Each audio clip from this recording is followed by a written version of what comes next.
പറ്റൂല, നമുക്ക് നിർത്താം. ഹലോ ഡി അമ്മ, ഞാൻ ഡിപ്രഷനിലോട്ട് പോകും. ഹലോ ഡാ, ഒന്ന് വീട്ടിലോട്ട് വന്നാണ്. എന്താണ്? ഞാൻ മിക്കവാറും ഡിപ്രഷനിലോട്ട് പോകും. ഒറ്റയ്ക്കാ? ഹലോ അമ്മ, ഞാൻ കുറച്ച് ദിവസത്തേക്ക് ഇവിടെ കാണൂല, ഒരു ലോങ് ട്രിപ്പ് പോകും. എന്നോട് കൊള്ളോടാ, ഫുഡ് ആൻഡ് അക്കോമഡേഷൻ നീ നോക്കിയാൽ മതി. ഞാൻ ടൂർ പോകുന്ന കാര്യമല്ല പറഞ്ഞത്. ഡിപ്രഷൻ സ്ഥലപ്പേരല്ലേ?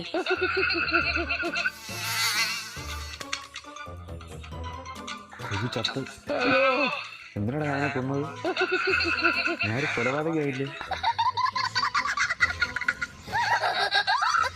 ഡിപ്രഷൻ, ഞാൻ ഒരു കൊലയാളിയായി. നിന്റെ മാനസികത പറ്റിയ നീ ഒരു പ്രാർത്ഥന പോലെ സംസാരിക്കുന്നു. നിന്റെ ലവറിനെ ഒന്ന് കോൾ ചെയ്തേ. ഹലോ, ഞാൻ ദേവന്റെ എല്ലാമെല്ലാമായ അമ്മ സംസാരിക്കുന്നു. ഞാൻ 2 മാസം പ്രഗ്നന്റ്.